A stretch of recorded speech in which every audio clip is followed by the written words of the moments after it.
The video game is the character, right? That's the icon going through the maze, right? But you're the player, okay? The creator of the video game, but you're not any longer in it. But the consciousness that is creating it is no longer even identified with the you that you thought you were as an icon in the game, but with the entirety of the game, right? Yourself is no longer particular, it's universal. And so the entire, let's say, modus operandi of consciousness is no longer in the mode of doing something, accomplishing something, getting somewhere, all of that. There's nothing to get. The video game as a whole is already complete.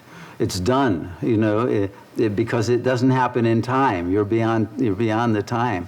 And all of it is just information that's entirely present, that you are already beyond, and it has no interest to you.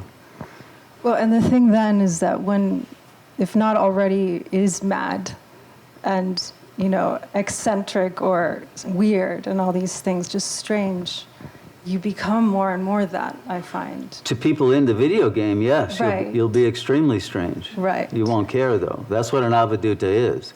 It's the strangest kind of being in the world, who's totally free and doesn't care at all about anybody's opinion about her, right?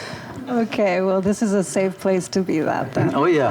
That's what an ashram is for. Go crazy. Here I go. All right. Beautiful. Excellent. So you made an interesting point that I want to elaborate a little bit on. Because what is a video game? In a certain way, a video game is endless.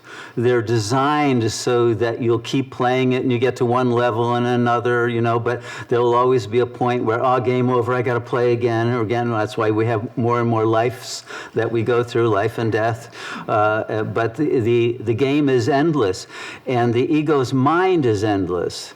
And this is the flaw in psychoanalysis, because, you know, when Freud started, he thought, okay, a psychoanalysis will last a few weeks, you know, and we'll get to the root of this thing. You know, by the end of his career, he was writing this book, Psychoanalysis, Terminable and Interminable, right? Because they never ended.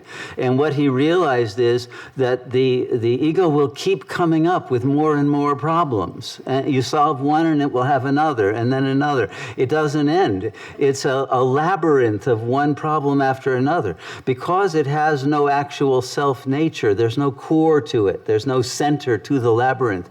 It grows bigger and bigger, right? And so your problems actually increase, you know, as you go. They become more sophisticated problems, but they don't end, because that's all the ego is a problem creation machine. And it creates those problems for itself. So you can't solve it through thinking your way out, which is what the video game is, right?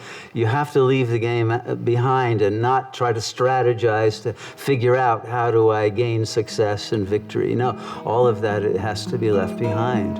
And then you're out of the labyrinth.